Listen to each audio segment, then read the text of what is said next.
Merci aussi de me faire parler au niveau des idées reçues, des préjugés. Il y en a beaucoup. Chaque maladie psychiatrique est entourée d'idées reçues, de préjugés, et qui donnent une vision très négative de la psychiatrie, qui entraîne, on le sait, un retard dans l'accès aux soins. Parce que le sujet concerné, il est en proie avec une certaine honte, une culpabilité. Il se dit, si je suis malade une fois, je suis malade toujours, donc je n'irai pas aux soins. Donc ça, ce sont des mythes à déconstruire. Et l'objet de cette vidéo, c'est d'essayer de déconstruire celui-là et de déconstruire, on va en prendre 6.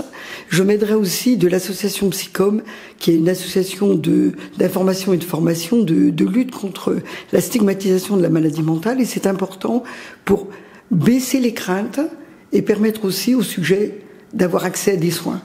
Donc, ce qui est important, c'est de modifier ces mythes. Donc, premier mythe, malade un jour, malade toujours. En fait, c'est faux. C'est totalement faux.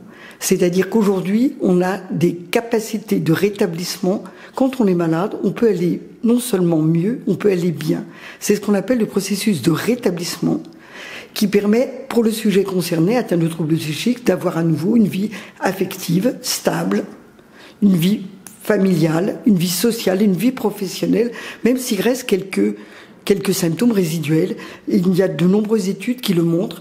L'espoir de se rétablir permet au sujet d'être capable de se rétablir.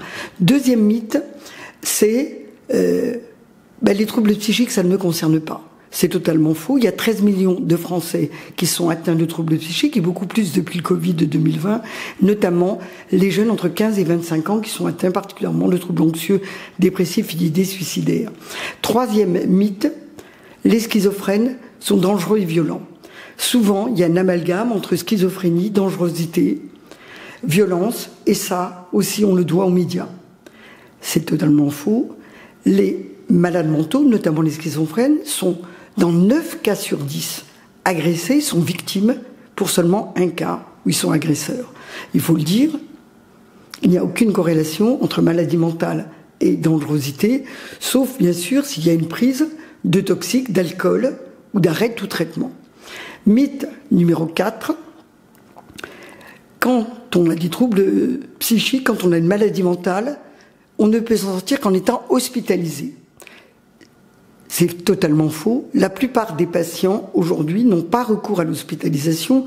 On va dire 1 cas sur 5 a recours à l'hospitalisation. Autrement, les soins ont lieu en consultation, avec des psychothérapies, avec des médicaments, et puis aussi si l'environnement familial, social et amical est stable et adapté. Mythe numéro 5, quand on a des troubles psychiques, quand on a une maladie mentale avérée, on ne peut plus travailler. C'est totalement faux. Disons, on peut tout à fait avoir des troubles psychiques, une maladie mentale et travailler en milieu social, en milieu professionnel normal, sans que l'employeur soit même au courant ou même partage cette information puisque c'est tout à fait confidentiel. Et mythe numéro 6, c'est le dernier, c'est important, c'est les enfants. Les enfants, le mythe, les enfants n'ont pas de maladie mentale, n'ont pas de troubles psychiques. C'est totalement faux. L'UNICEF vient de sortir un document, entre 6 ans et 12 ans, c'est 1 sur 3, 30% des jeunes souffrent de troubles psychiques.